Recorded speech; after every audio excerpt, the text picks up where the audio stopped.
Long ago, there lived an old fisherman who made his pitiful living catching fish.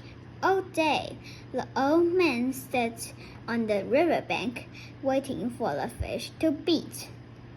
But he never had more than one or two small fish to sell at the market, and he and his wife were always hungry. One morning, the tired old fisherman strolled slowly to the river. Suddenly, a great bird with a bright, dazzling silver feather settled in the tree above him. The delighted fisherman knew this was the magnificent kaha, the glittering bird that organically appeared to help the poor or the sick. "I see you work for very little reward," said Kaha. "I wish to help. Every day I will bring a large fish to your house that you can sell at the market." The old man couldn't believe his luck. As the day passed, the honest Kaha kept her promise. The fisherman sold the fish and came home with plenty of food. Soon he was bringing home clothing and made from brightly colored silk fabric for his wife. At the market one day, the Shah's crier made an announcement: "Find the great kaha for our eminent Shah and receive a reward for 50 bags of gold." The fisherman thought, "If I have 50 bags of gold, I will be rich. But how can I betray a bird?" He argued with himself until finally his greed for gold blinded him to generosity for the kaha bird. He told the Shah's crier about the kaha and requested assistance in catching her.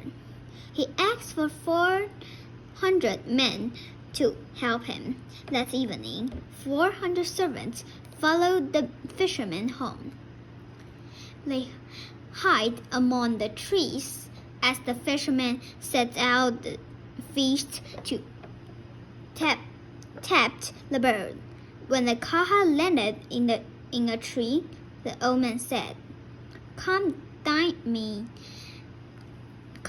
with me, dear friend. I wish to impress my gratitude." The kaha, touched by the fisherman's kindness and attached to the delicious meal, flew down to join him. Immediately, the fisherman grabbed the kaha by the feet and cried out to the servants to help him. The startled kaha spread her wings. She began to fly up with the fisherman. Pulling at her, a servant caught the fisherman by the feet, but the bird rose higher. The second and the third servants grabbed into the first until soon 400 servants hung up by one another's feet as the kaha strode upward. Looking down, the fisherman could just barely see the river below. If he hadn't betrayed the kaha, he would not be in this predicament. There was but one thing to do. The fisherman let go of the great bird's feet. The servant and the fisherman tumbled from the sky and landed in the river. It was many weeks before the fisherman had held until to fish again. Every day, the old fisherman looked up at the sky for a sight of the beautiful silver bird. But the kaha was never seen again.